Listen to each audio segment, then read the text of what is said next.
Your typical office may soon be a thing of the past as a new European design called activity-based working gains popularity in Australia. The financial services sector is at the forefront, with Macquarie Bank and the Commonwealth Bank incorporating activity-based working into their new Sydney offices. The proponents of the new design say it saves money, improves workers' productivity and motivation. Here's Emily Stewart. Macquarie Group's new office in Sydney has a distinctive facade, but it's the inside that represents a whole new way of doing business. Activity-based working in a building is really characterised by a different, environment, different spaces, different settings for people to either, concentrate individually or to collaborate with, a couple of people together. Employees still have a desk in a largely open-plan office, but staff can take phones and laptops with them to a workstation or meeting room that suits their needs.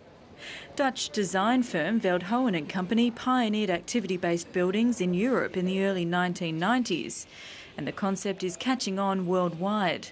The company worked on Macquarie's Shelley Street office, and managing partner Luke Camperman says the design makes staff more productive and creative. What we've seen in organisations in general is that the engagement, the employee engagement, absolutely has increased. So the pride that people take in working in a building and that freedom that they've been given is absolutely giving into what they like from their employer.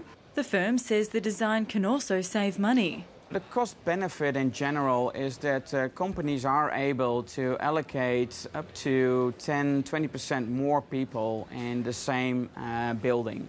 And therefore you can imagine that if you have to invest, of course, more in technology to really enable people to work anywhere, anytime, and you have to invest a bit more in the fit out of the building, but there's a huge cost saving.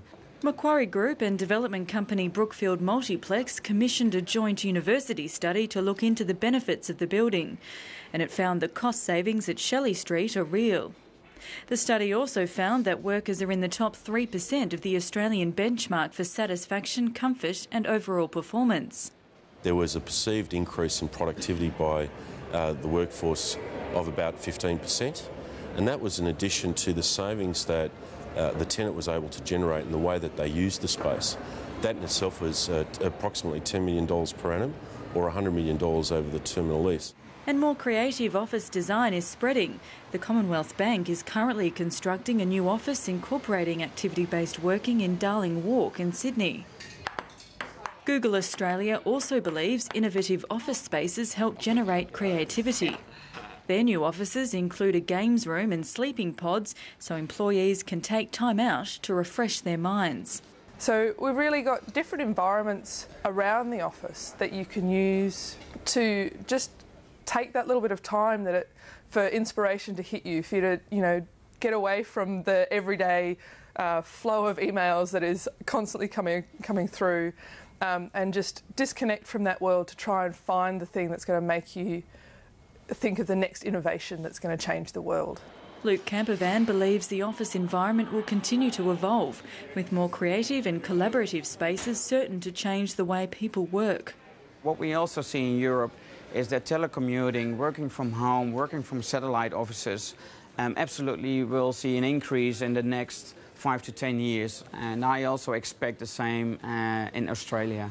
While parts of the banking and IT sector have embraced the new style of workplace, the high cost of retrofitting offices may put many other employers off the idea at this stage.